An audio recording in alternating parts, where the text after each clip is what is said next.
മനുഷ്യരോട് അവരെ അലോസരപ്പെടുത്തുകയും അസ്വസ്ഥപ്പെടുത്തുകയും ചെയ്യുന്ന ചോദ്യങ്ങൾ ചോദിക്കാതിരിക്കുക എന്നുള്ളത് മര്യാദയാണ് എന്നുള്ളതല്ല, മിനിമം മര്യാദയാണ്. കല്യാണ വീടുകളിലേക്ക് പോകുമ്പോൾ ജോലിയായില്ലേ എന്ന് ചോദിക്കുന്ന അമ്മാവന്മാരെ കാരണം കല്യാണ വീടുകളിൽ പോകാത്ത ധാരാളം മനുഷ്യരെ എനിക്കറിയാം.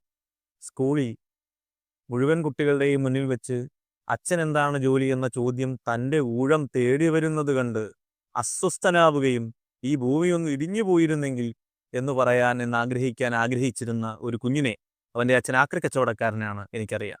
അയാളെന്ന് കേരളത്തിൽ അറിയപ്പെടുന്ന ഒരാളാണ്. കുഞ്ഞുങ്ങളില്ലാതെ വർഷങ്ങളായി ചികിത്സയും പൂജയും പ്രാർത്ഥനയുമായി നടക്കുന്ന മനുഷ്യരോട് എന്താ മക്കളൊന്നും ആകാത്തത്, ഫാമിലി പ്ലാനിംഗ് ആണോ എന്ന് ചോദിക്കുന്ന മനുഷ്യരെ നമുക്കറിയാം. കല്യാണം കഴിക്കാൻ പെണ്ണ് കിട്ടാത്ത ധാരാളം ആണുങ്ങളുള്ള ഒരു ലോകത്താണ് നമ്മൾ ജീവിക്കുന്നത്. അങ്ങനെയുള്ള ഒരാളോട് അത്രയൊന്നും നല്ല ജോലിയോ അത്ര ഉയർന്ന ശമ്പളമോ അത്ര നല്ല സാമൂഹിക സാഹചര്യങ്ങളോ ഇല്ലാത്ത ഒരാളോട് പെണ്ണൊന്നും കിട്ടുന്നില്ലേ എന്ന് തമാശയായി പോലും ചോദിക്കുന്നത് ഒരു വലിയ കൊടിയ നൃത്തം പോലെ അക്രമാസക്തമായൊരു ചോദ്യമാണ് എന്നെനിക്ക് തോന്നുന്നു. മനുഷ്യരെ അസ്വസ്ഥപ്പെടുത്തുന്ന ചോദ്യങ്ങൾ ചോദിക്കാതിരിക്കുക എന്നതിൻ്റെ അർത്ഥം എന്താണ്?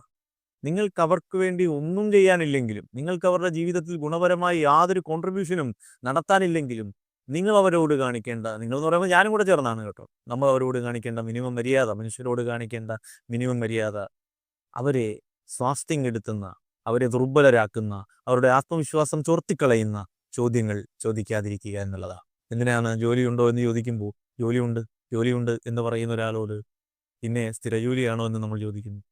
ജോലിയുണ്ടോ എന്ന് ചോദിച്ചു കഴിഞ്ഞാൽ ജോലിയുണ്ട്, സ്ഥിരജോലിയാണോ എന്ന് ചോദിക്കുമ്പോൾ അയാൾ സ്ഥിരജോലിയല്ല എന്ന് പറയുമ്പോൾ നമ്മൾ മനസ്സിലാശ്വസിക്കുന്നു, ആശ്വാസം.